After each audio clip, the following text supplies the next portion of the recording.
بەڵە سەبارەت بە ئەو هەواڵەی کە پێشتر یاخود ئەو راپۆرتەی کە پێشتر بینیتان لە شاشەی کوردستان 24ەوە سەبارەت بە ڕوبەڕووبوونەوەی مادە هۆشبەرەکان لە کەرکووک و ئەو هەوڵانەی کە بۆ ئەو کارە ئەنجامەدرێت. شوان نەجات محەممەد بەرپرسی بەشی ڕاگەاندنی بەڕێوەبەراتی مادە هۆشبەرەکانمان لەگەڵە سپاس دەکەین. سپاس بۆ ئامادەبوونت. پێش هەموو شتە با بزانین مەترسیەکانی بازرگانی و بەکارهێنانی مادە هۆشبەرەکان لە کەرکووک گەیشتونەتە چه ئاستێک؟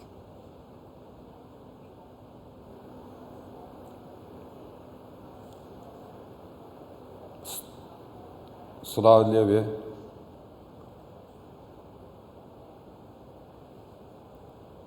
بەڵێ فەرموو بەردەوام بە کاکشوان، ئێمە گوێبیستی جەنابتین. گوێبیستی پرسیارەکەم بوویت کاکشوان؟ سڵاوتان لێبێ. بە نسبەتی وەڵاگەر دووبارەی کەیتەوە بەسەر چاو مەترسیەکانی بازرگانی و بەکارهێنانی مادە هۆشبەرەکان ئێستا لە کەرکووک گەیشتونەتە چه ئاستێک؟ بەنسبەتی محافزەی کەرکووک لە هەموو محافزەکان ئەوانەی ناو عێراق کەمترە. کەرکووک وەکو معبەرێکە بۆ مادەی هۆشبەرەکان کە ڕای لە وڵاتەکان ترەوە دێ و بەرەو بەغدایان جەنوب بڕوا، بەعکس شەکریاوانی لە جەنوب بەوەش دێ و بەرەو کوردستانی شەڕوا هەر بەلایەن کەرکووکەوە ئەڕوا. ینی معبەرێکە وەک بڵێن تەعاطی و ئیدمانی زۆری تێنیە لە چاو محافزەکان ترەوە. واتە وەکو ترانزیتێک کەرکووک بەکارهێنرێت تەنانەت لە کەرکووکیشەوە بۆ هەرێمی کوردستان دەهێنرێت، وایە؟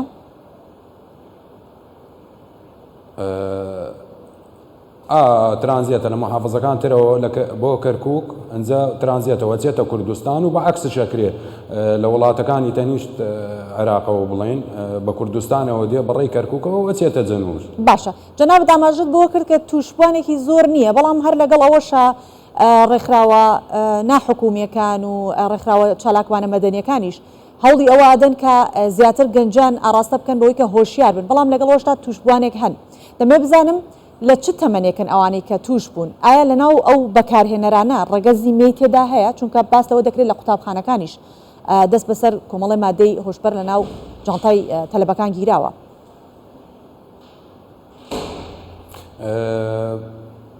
بەنسبەت تەمەنەکان لە 20 ساڵ بەبانەوەیە، ینی خۆتەزانی مادەی هۆشبەر تەمەنی محەدەدی تێ نییە، چونکە زۆری بەسای برادەری خەراب ئەوەی مادەی هۆشبەرش بەکاربێنێ زۆری ضەحیەی برادەرە، یعنی تەرویجێکی بۆ ئەکەن کە ئەو مادەیە بەکاربێنن.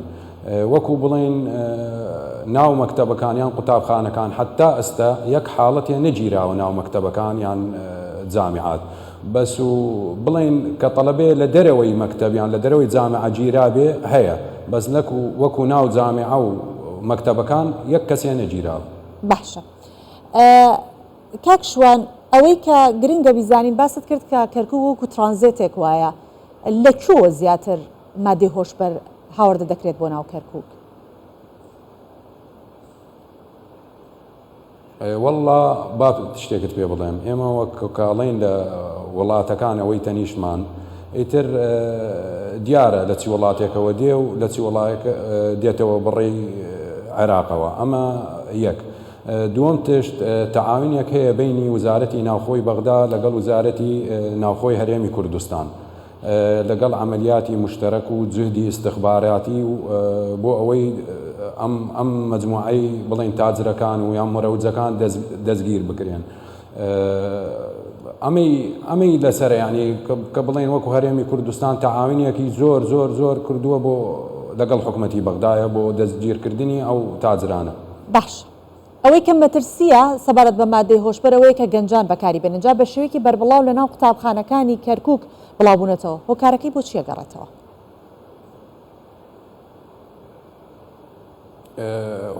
هۆکارەکەی بۆ چیە گەڕێتەوە؟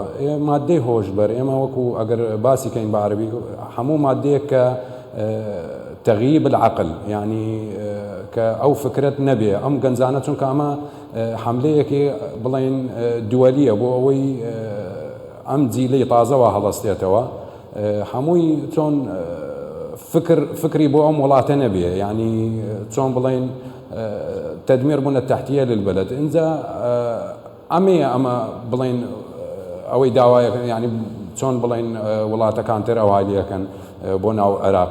دووەم تشت ئێمە وەکو مدیرەی مخدراتی کەرکوو حملاتمان هەیە، حملاتی تەوعیەمان هەیە ناو جامیعەکان، ناو کولیەکان، ناو جادە، تەفتیش و استخبارات و جهدی استخباراتی بۆ ناو کافتریاکان و بۆ هەموو شوێنەکان. ینی ئێمەش ناواتین ئەم تشتە لێرە زۆر بەڵاو بێتەوە. باش زۆر سپاس دەکەین شوار نەجات محەممەد بەرپرسی بەشی ڕاگەاندنی بەڕێوەبەراتی مادە هۆشبەرەکان لە کەرکووکەوە لەگەڵمان بوویت.